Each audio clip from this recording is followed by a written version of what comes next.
Hi, I'm Jamie Pedersen. I'm the state senator for the 43rd Legislative District.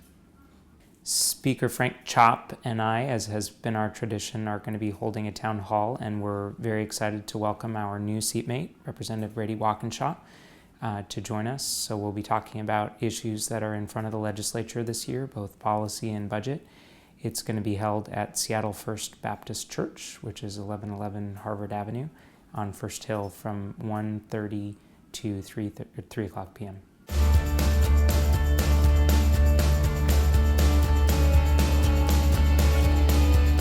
So I'm a freshman, and this is my first session in the Senate, so the agenda is pretty modest. I have a bill that'll be heard this afternoon, actually, in the House Transportation Committee that would allow Seattle University to have special license plates. That'll help raise money for scholarships for disadvantaged students. I have a bill getting heard tomorrow morning in the House Judiciary Committee that would help out businesses that want to convert the type of entity that they use and make that process more streamlined. And then I have a bill that's getting heard on Friday in the House Environment Committee that will allow protection for houseboats and liveaboards on Lake Union to make sure that they have a protected status to be able to stay where they are.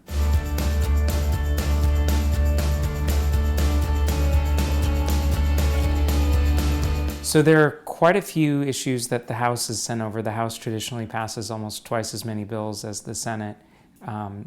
There are some really important bills coming through the Senate Healthcare Committee, where I'm the ranking member.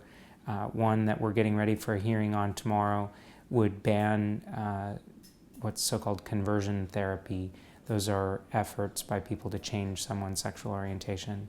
So I expect that we'll have some really good testimony from youth who have been subjected to those kinds of practices, and am hopeful that that bill can make it through the Senate. It came out of the House last week by a 94-4 vote. Another issue that we continue to have before us is the medical marijuana issue. We're hearing the House bill on that subject next Monday,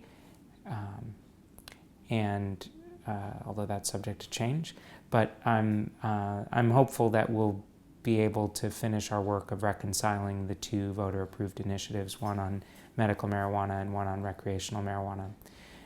There are a number of interesting bills that have come over from the House that'll be in the Senate Law and Justice Committee.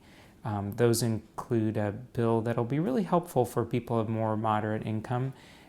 When they pass away, it allows what's called a transfer on death deed, so that real property could pass without having to go through a probate process. You can just file with the county recorder a deed indicating that you want the property to pass to another person, and then that'll happen automatically without having to go to court. So there are a number of bills like that. I expect that we'll be pretty busy in the closing days of session trying to work through all of those issues in all three of the committees that I serve on, and then ultimately on the floor. Thanks very much for taking the time to watch this video update. I hope that we see you at the town hall this weekend, and if you can't make it, I'm just a few weeks from resuming my regular weekly office hours, and you can just call my legislative assistant to schedule time with me. Thank you.